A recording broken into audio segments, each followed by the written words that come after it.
Hello friends. इससे पहली video में हम अपने 10 क्वेश्चन कंप्लीट कर चुके हैं। तो ये स्टार्ट करते हैं 11th क्वेश्चन से। 11th क्वेश्चन में पूछा गया है 20 ml of methane is completely burned using 50 ml of oxygen gas. The volume of the gas left after cooling to room temperature is. कि 20 ml मीथेन गैस को completely burn किया गया है 50 ml ऑक्सीजन का यूज़ करके। पूछा गया है कि रूम टेम्परेचर तक कूल करने के बाद कितनी वॉल्यूम गैस की बची रहेगी। तो पहले एक बार हम मीथेन का कंबशन रिएक्शन लिख लेते हैं।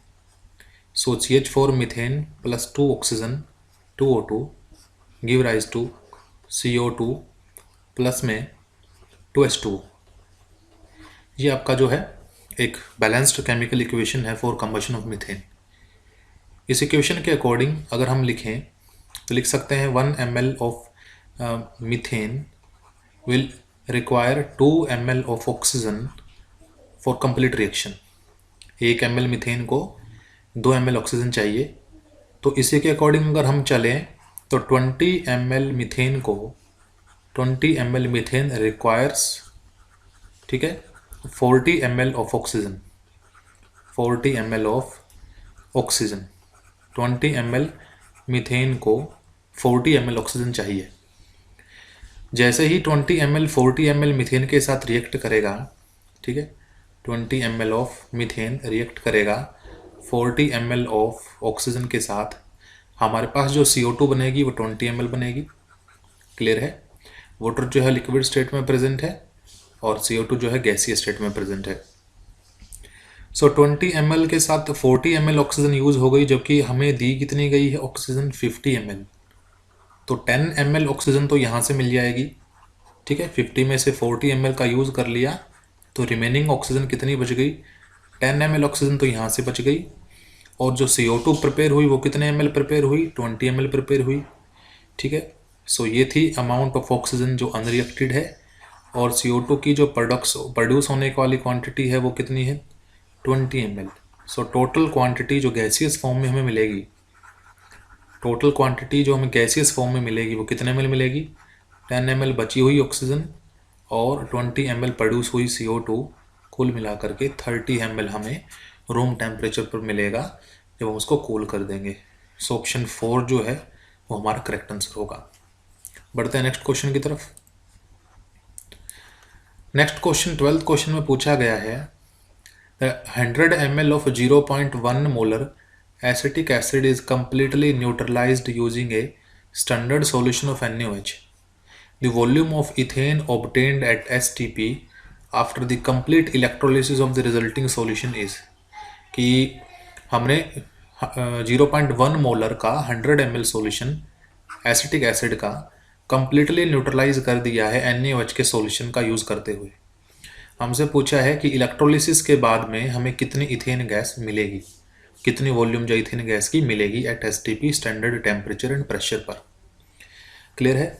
तो एक काम करते हैं, सबसे पहले मोल निकाल लेते हैं एसिटिक एसिड के। जो वॉल्यूम हमें दी गई है एसिटिक एसिड की वो है आपके पास 100 ml। जो कंसंट्रेशन आपको दी गई है वो है आपकी 0.1 मोलर। तो अगर यहाँ से मैं मोल कैलकुलेट करूँगा तो मोल आएंगे molarity into volume divided by 1000, क्योंकि वॉल्यूम जो है वो ml में लिखी गई है इसलिए। तो मोलरिटी आपकी है 0.1, वॉल्यूम आपकी है 100 ml, डिवाइड कर देंगे 1000 से। तो यहाँ से ये जो है हमारे पास में क्या आ गए, इसके मोल आ गए कि हमारे पास टोटल एसिटिक एसिड के कितने मोल हैं? 0.1/10 मोल। क्लियर है? नाउ कहा गया है क्योंकि एसिटिक एसिड को कम्प्लीटली न्यूट्रलाइज कर दिया गया है NaOH से, यानी एसिड और बेस दोनों के बीच में रिएक्शन हुई होगी।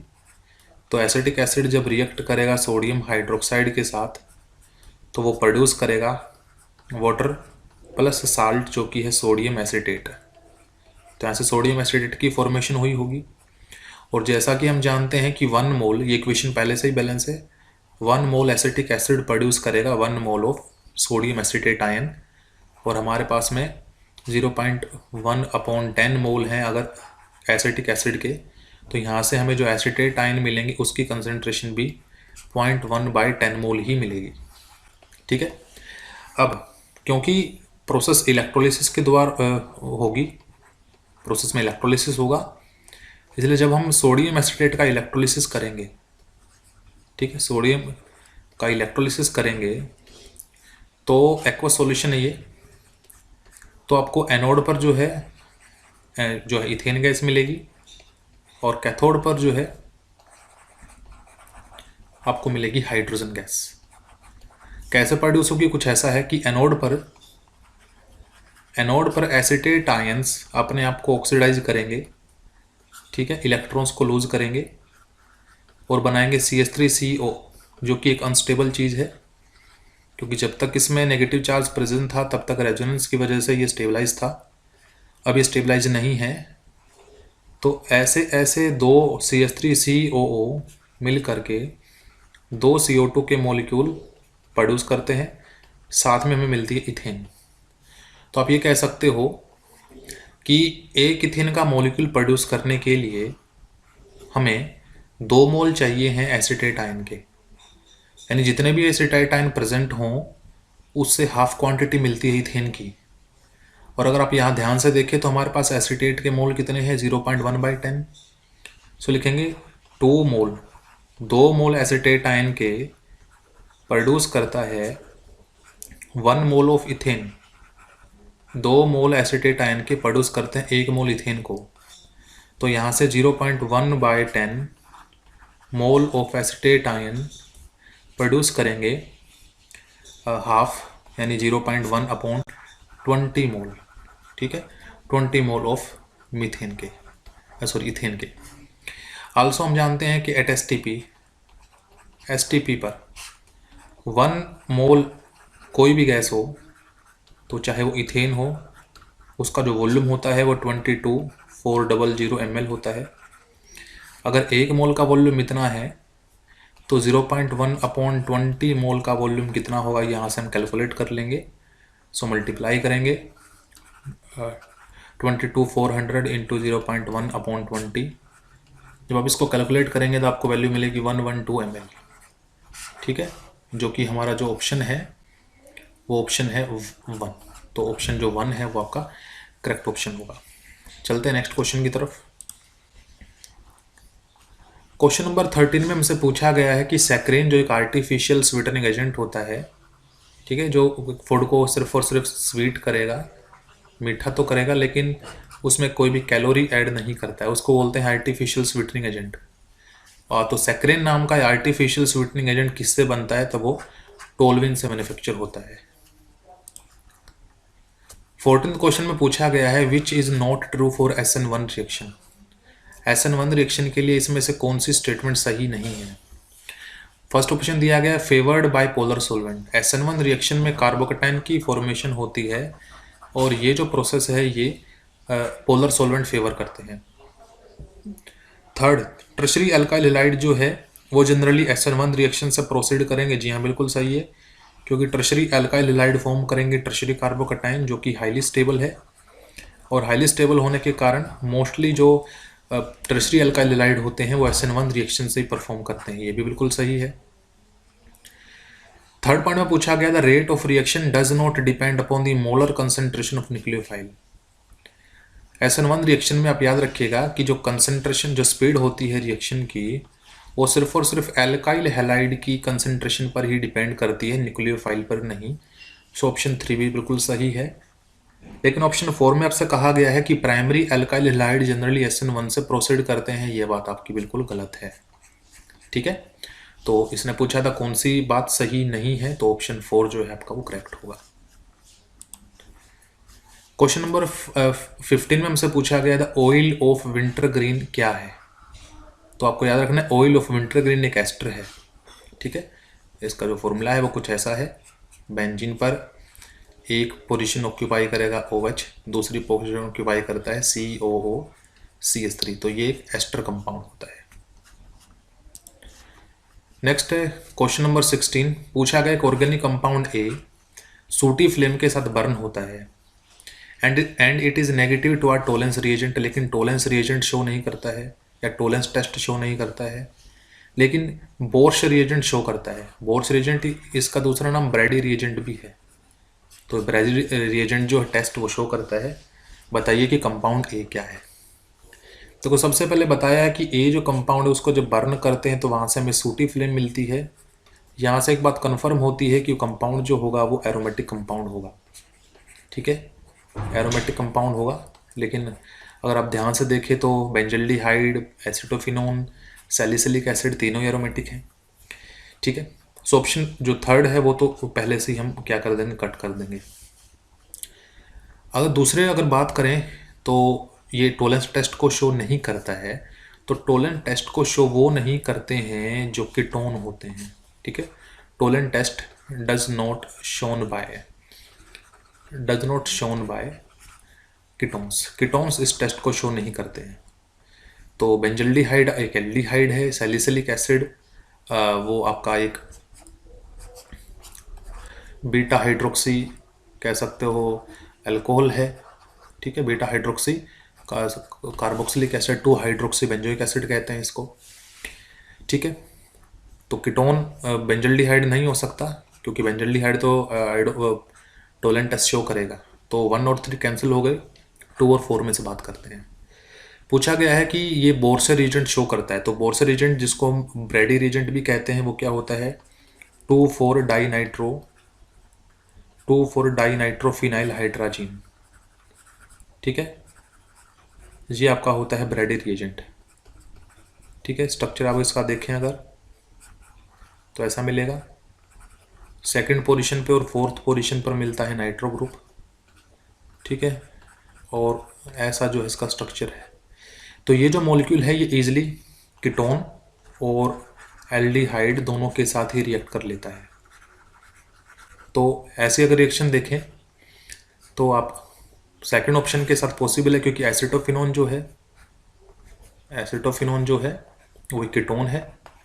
तो वो इजीली एक वो ब्रैडी रिएजेंट के साथ भी रिएक्ट कर लेगा। लेकिन क्योंकि कीटोन है ये टोलेंस टेस्ट शो नहीं करेगा, इसलिए ऑप्शन जो ए ट्रू है यानी एसिटोफिनोन वही हमारा कंपाउंड ए होगा। क्वेश्चन नंबर 17 में हमसे पूछा गया है कि for a given reaction A plus B give rise to product, the rate of reaction at various concentration are given below. अलग अलग कंसेंट्रेशन पर रेट उसने दिया हुआ है। हमें बताना है रेट ला इस इक्वेशन के लिए क्या होगा। स्टूडेंट फ्रेंड्स, रेटला हम तब कैलकुलेट कर सकते हैं जब हमें उस इक्वेशन का ऑर्डर पता हो। तो सबसे पहले हमारा जो मेन पॉइंट है वो यहाँ ऑर्डर कैलकुलेट करना है। अगर आप एक्सपेरिमेंट 1 लें तो फ्रॉम एक्सपेरिमेंट 1 हम लिख सकते हैं रेट इक्वल टू के ए की पावर अल्फा इंटू बी की पावर बीटा। हमने फिलहाल ऑर्डर को अल्फा और बीटा कंसिडर किया है। इसी टाइप से अगर एक्सपेरिमेंट नंबर हम 2 लें तो एक्सपेरिमेंट नंबर 2 से भी लिख सकते हैं रेट इक्वल टू के ए की पावर अल्फा और बी की पावर बीटा।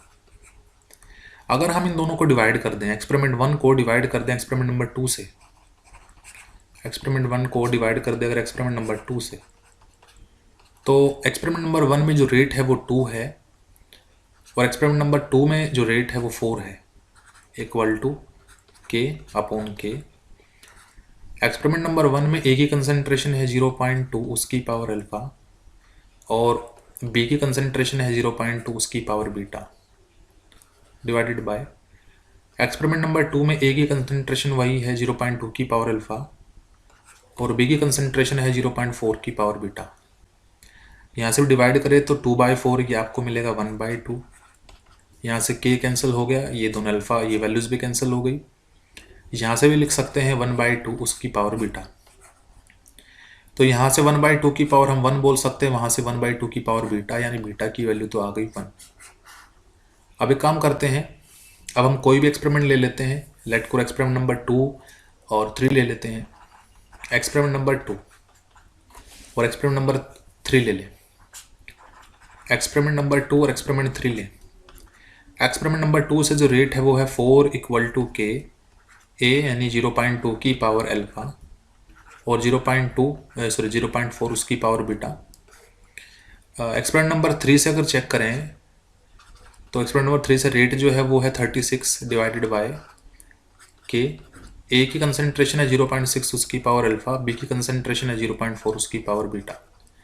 डिवाइड करेंगे तो ये आएगा 1/9। इधर से के कैंसिल हो गया आपका, 0.4 की पावर बीटा 0.4 की पावर कैंसिल होगा, यहाँ से आया 1/3 उसकी पावर अल्फा।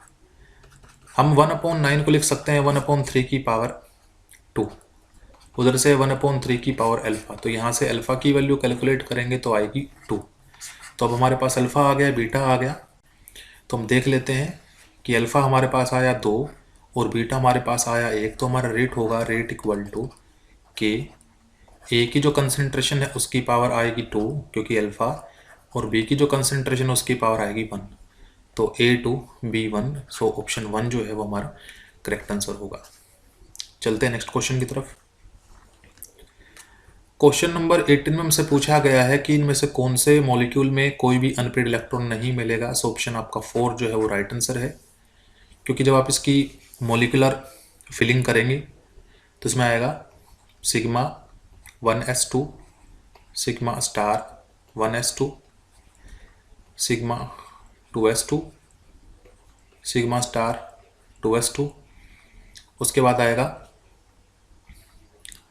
सिग्मा 2pz2, उसके बाद पाई 2px2, पाई 2py2, और फिर आएगा, ठीक है, पाई स्टार 2px2 और पाई स्टार 2py2। तो आप देख पा रहे हैं कि इसमें पूरी की पूरी जो कॉन्फ़िगरेशन होगी वो सारे के सारे ऑर्बिटल जो हैं वो फुल्ली फिल्ड है, इस वजह से इसके अंदर हमें कोई भी अनपेड इलेक्ट्रॉन देखने को नहीं मिलता है। क्वेश्चन नंबर 19 में हमसे पूछा गया है, एटॉमिक नंबर है कोबाल्ट का 27 और हमें इस कॉम्प्लेक्स के अंदर इफेक्टिव एटॉमिक नंबर यानी EAN कैलकुलेट करना है। सो सबसे पहले आप इस कंपाउंड के अंदर कोबाल्ट की ऑक्सीडेशन स्टेट कैलकुलेट कीजिएगा, ठीक है। तो सबसे पहले ऑक्सीडेशन स्टेट कैलकुलेट करेंगे। सोडियम पे +1 × 3, कोबाल्ट के लिए हम X लिख लेते हैं। NO2 नाइट्रो जो है वो -1 चार्ज कैरी करता है × 4, क्लोरीन भी -1 चार्ज कैरी करता है × 2 = 0। यहाँ से आया +3 × x - 4 - 2 = 0। x की वैल्यू कैलकुलेट करेंगे तो आएगा +3। अब कोबाल्ट जिसका एटॉमिक नंबर 27 है, कोबाल्ट जिसका एटॉमिक नंबर 27 है, अगर उसमें से हमें 3 इलेक्ट्रॉन रिमूव करने हैं तो 3 इलेक्ट्रॉन रिमूव करने के बाद कोबाल्ट +3 आयन में कितने इलेक्ट्रॉन बचेंगे? सिर्फ और सिर्फ 24। सो इफेक्टिव एटॉमिक नंबर निकालने का तरीका क्या होता है? Number of electrons in metal ion, metal ion में जितने भी इलेक्ट्रॉन बचे हैं वो, plus number of electrons donated by each ligand, donated by each ligand, हर एक लीजेंड ने जितने भी इलेक्ट्रॉन डोनेट किए हैं वो। और जनरली जो नंबर ऑफ इलेक्ट्रॉन डोनेट करता है कोई भी लीजेंड वो होता है 2 टाइम्स। जितने भी लीजेंड होंगे जनरली उसका 2 टाइम्स इलेक्ट्रॉन वो डोनेट करते हैं in case of bidentate, in case of monodentate legends. तो नाइट्राइट, नाइट्रो ग्रुप भी आपका मोनोडेंटेड लीजेंड है, क्लोराइडो भी आपका मोनोडेंटेड लीजेंड है। तो कोबाल्ट +3 आयन में एटॉमिक नंबर 24 था, जो कि 3 इलेक्ट्रॉन रिमूव होने के बाद 24 बचा। 4 जो है नाइट्रो ग्रुप हैं और 2 क्लोरीन है, कुल मिला के 6 जो है हमारे पास में लीजेंड हैं, मोनोडेंटेड लीजेंड हैं। तो वो कुल मिलाकर के इलेक्ट्रॉन 12 डोनेट करेंगे, तो 36 आपका इसका atomic number, effective atomic number हमें मिलेगा। सो ऑप्शन जो 3 है वो आपका करेक्ट आंसर है। क्वेश्चन नंबर 20 में हमसे पूछा गया था spin only magnetic moment for निकल टू पॉजिटिव आयन। निकल टू पॉजिटिव आयन के लिए हमें स्पिन ओनली मैग्नेटिक मोमेंट निकालना है। तो निकल जिसका एटॉमिक नंबर 28 है उसकी कन्फिग्रेशन अगर आप करेंगे तो मिलेगा 3d8 ठीक है, ये वैलेंस शेल कन्फिग्रेशन है। अगर हम निकल बनाएं निकल टू पॉजिटिव आयन तो हमें 2 इलेक्ट्रॉन्स को रिमूव करना है और वो इलेक्ट्रॉन्स रिमूव होंगे 4s से, तो कन्फिग्रेशन बनेगी 3d8 अगर आप 3d ऑर्बिटल को डिपिक्ट करें तो 3d सबशेल के अंदर 5 ऑर्बिटल्स होते हैं और हमें इलेक्ट्रॉन्स भरने हैं 8। तो पहले सारे सिंगल ऑक्यूपाई होंगे अकॉर्डिंग टू हंट्स रूल और उसके बाद वो डबल ऑक्यूपाइड होंगे। तो आप देख पा रहे हैं कि कन्फिग्रेशन करते वक्त पता चला कि सिर्फ 2 ही इलेक्ट्रॉन ऐसे हैं जो अनपेड बचे हैं, तो हम लिख सकते हैं number of unpaid electron equal to 2। और स्पिन निकालने का फॉर्मूला होता है mu equal to n into n plus 2 under the root, unit आती है बोहर मैग्नेटन। तो यहाँ पर आप n की जगह 2 पुट कीजिएगा, 2 into 2 plus 2 under the root Bohr magneton. So यहाँ से वैल्यू आई 4 2 जा 8 under the root Bohr magneton. ठीक है, सो रूट 8 जो है वो हमारा करेक्ट आंसर होगा। सो ऑप्शन जो 4 है वो हमारा करेक्ट ऑप्शन है। तो फ्रेंड्स, ये हमने 20 जो क्वेश्चन से कंप्लीट कर लिए हैं। कल के वीडियो में 10 क्वेश्चन और हम सोल्व करेंगे। अगर आपको वीडियो अच्छी लगे तो लाइक, शेयर और सब्सक्राइब करें। Thank you.